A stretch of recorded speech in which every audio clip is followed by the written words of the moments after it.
디모데전서 1장 9절부터 11절까지의 말씀입니다. 디모데전서 1장 9절부터 11절까지의 말씀을 다 같이 봉독하도록 하겠습니다. 다 같이 읽겠습니다.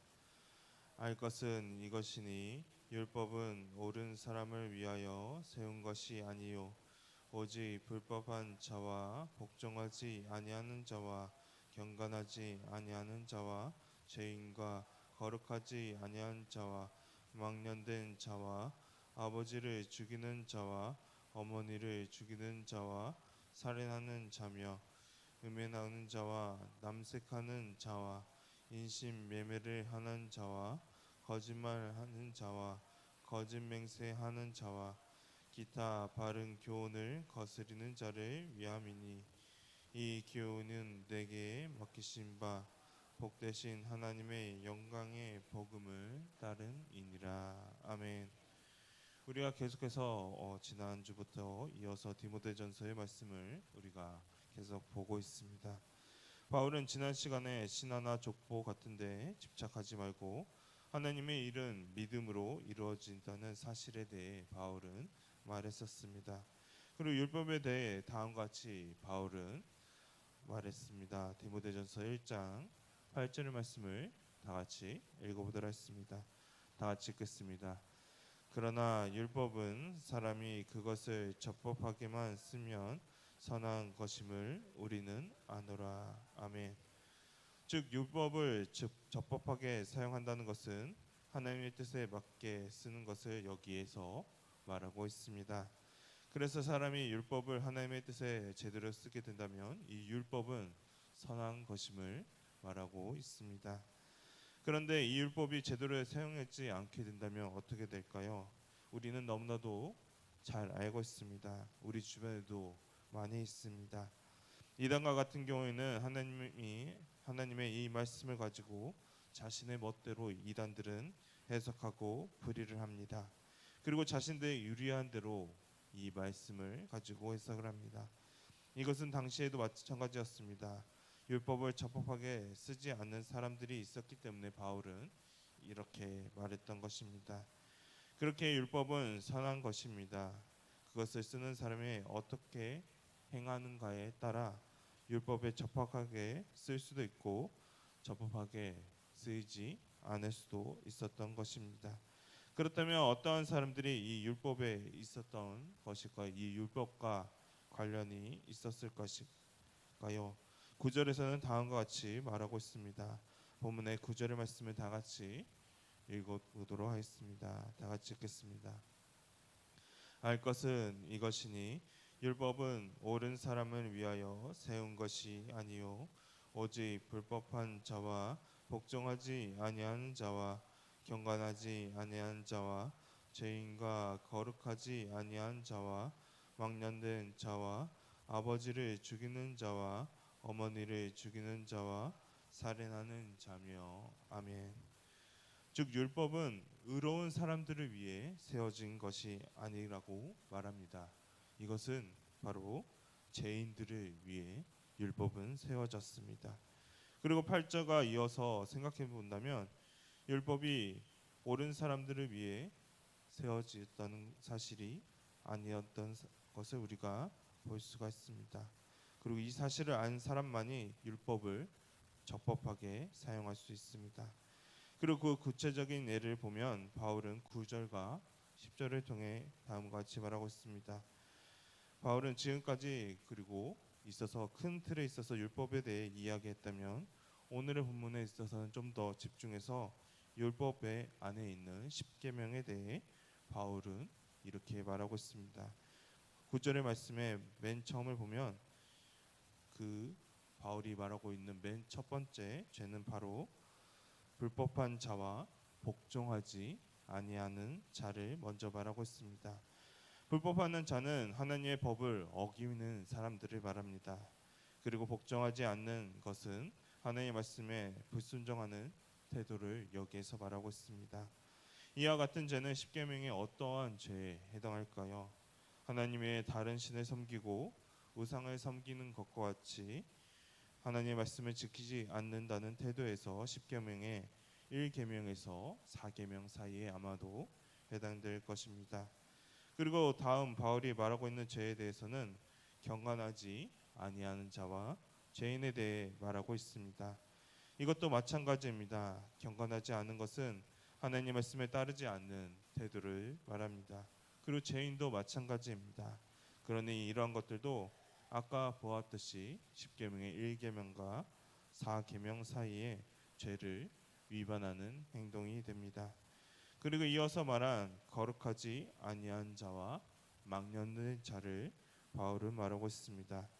하나님께서는 오로지 하나님만을 섬기고 우상을 만들지 말라고 했는데 거룩하지 아니한 자들은 이러한 하나님의 계명을 어기는 사람들을 말하고 있습니다. 그리고 거룩하지 아니한 사람들은 하나님의 이름을 이들은 망령되이 아무렇지도 않게 부르는 사람들을 말합니다. 그리고 망령된 자는 3계명에서 나왔듯이 여호와의 이름을 망령되게 부르지 말라는 것과 연관이 깊습니다. 그리고 망령된 자는 4계명과도 연관이 깊습니다. 하나님께서는 4계명에 무엇이라고 말씀하셨나요? 하나님께서 안식일을 기억하여 거룩하게 하나님께서는 지키라고 말씀하셨습니다. 그런데 망령된 자는 이러한 것들을 거룩하게 여길 줄 모릅니다. 그리고 이것을 어기는 것은 망령된 행동을 말하고 있습니다. 그러니 거룩하지 아니한 자, 망령된 자 또한 역시나 1계명에서부터 4계명의 그런 율법을 위반하는 행동이 됩니다. 이렇게 1계명에서부터 4계명까지는 하나님과 우리들과의 관계에 대해서 말하고 있는 그러한 10계명이라면 5계명부터는 우리들 사이에 있는 그러한 계명을 말하고 있습니다. 그래서 바울은 그 죄에 대해 바로 이렇게 말하고 있습니다. 5계명의 말씀을 우리 한번 읽어보도록 하겠습니다. 출애굽기 20장 12절의 말씀을 다 같이 읽도록 하겠습니다. 다 같이 읽겠습니다. 내 부모를 공경하라. 그리하면 내 하나님 여호와가 내게 준 땅에서 내 생명이 길리라. 아멘. 하나님께서는 율법에서 10계명에서 내 부모를 공경하라고 말하고 있습니다. 그런데 9절에서 보이는 그러한 죄의 모습은 그렇지 않습니다. 9절에서 말하고 있는 그러한 사람들의 모습은 아버지를 죽이는 자와 어머니를 죽이는 자에 대해 말하고 있습니다. 이것은 어떠한 의미에 있어서는 부모를 살해하는 그러한 말씀이기 때문에 이러한 말씀과도 또한 연관지어 볼 수 있습니다. 출애굽기 21장 15절의 말씀입니다. 다 같이 읽겠습니다. 자기 아버지나 어머니를 지는 자는 반드시 죽을지니라. 아멘. 그렇지만 큰 범죄에 있어서 이러한 행동은 부모를 공격하고 죽이는 것이기 때문에 결국에는 이것은 부모를 공경하지 않는 태도로 볼 수 있기 때문에 이것은 5계명을 어기는 것으로 우리는 볼 수가 있습니다. 그리고 다음은 살인한 자에 대해 말하고 있습니다. 이것은 6계명에 살인하지 말라는 것과 이어서 우리는 볼 수가 있습니다.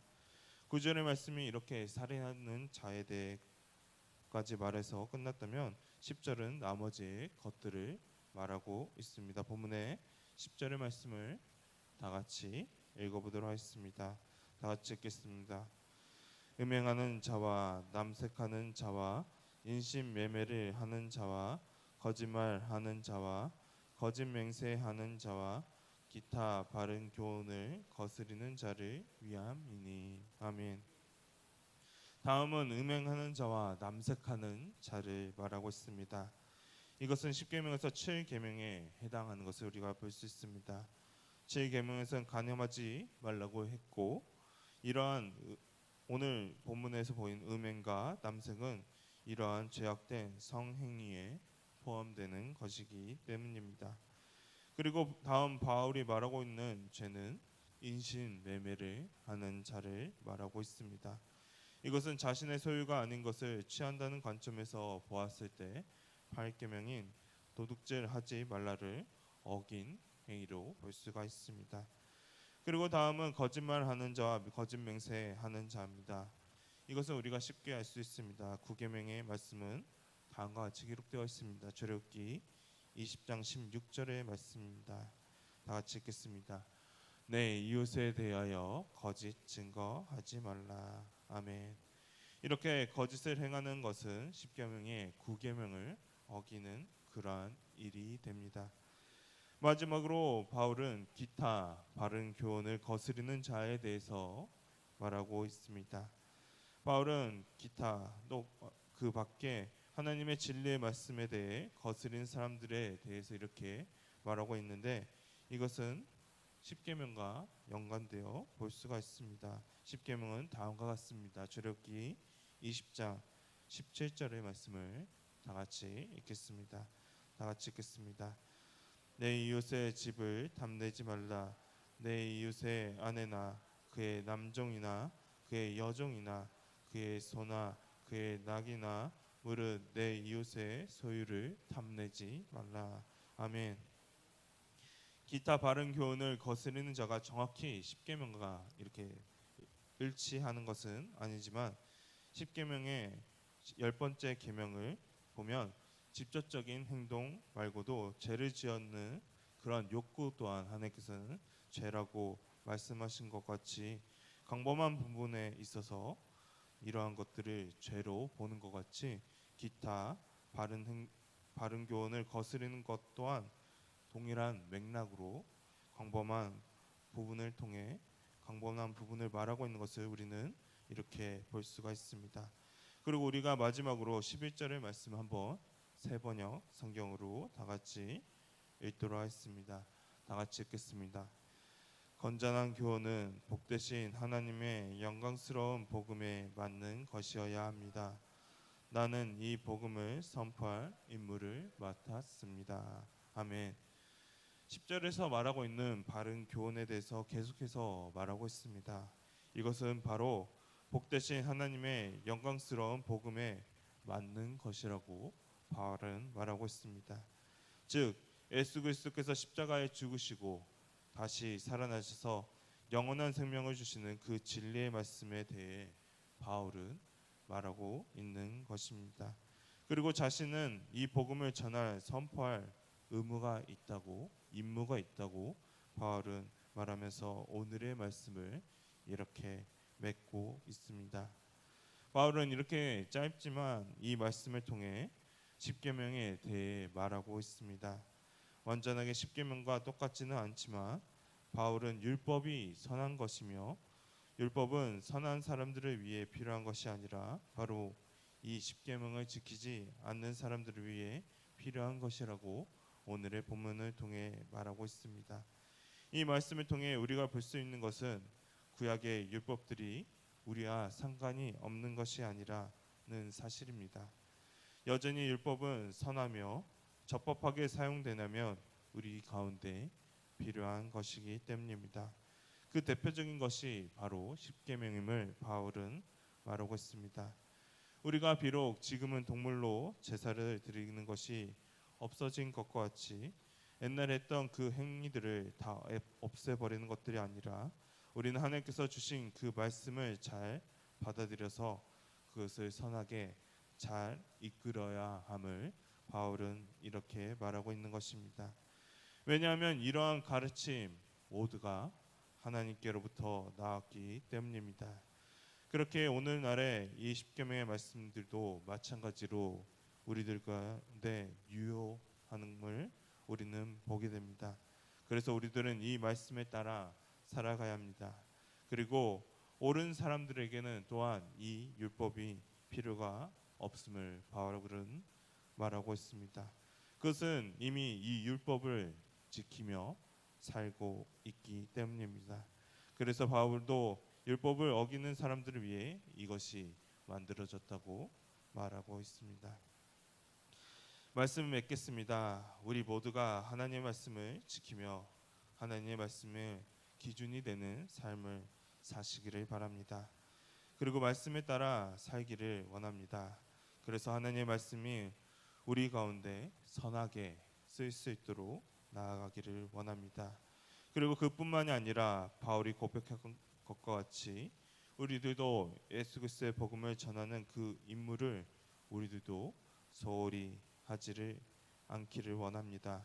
하나님의 말씀에 따라 그리고 예수 그리스도의 복음을 전하는 우리 미아교회 성도님 되시기를 소망합니다. 다 같이 기도하도록 하겠습니다.